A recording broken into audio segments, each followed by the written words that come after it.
Hey there, tech enthusiasts.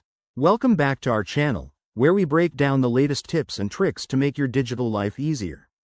Today, we're diving into how to add your Discover card to Apple Pay in 2025. With contactless payments becoming more essential than ever, getting your Discover card set up is a game changer for quick, secure transactions. Whether you're shopping online or tapping at a store, this step-by-step guide will have you up and running in no time. First things first, make sure your iPhone is running the latest iOS version. Apple updates these frequently to enhance security and features, so check for any pending updates in your Settings app. Once that's done, open the Wallet app on your iPhone. It's the one with the wallet icon, usually on your home screen. Now, tap on the plus button in the upper right corner to add a new card.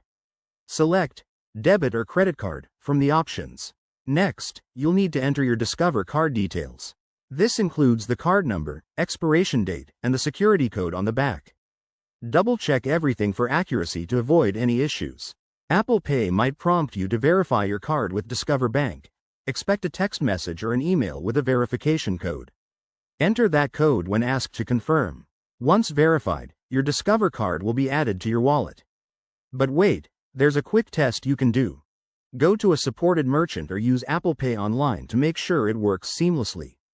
Remember, not all Discover cards are supported everywhere, so if you run into any problems, contact Discover's customer support for assistance.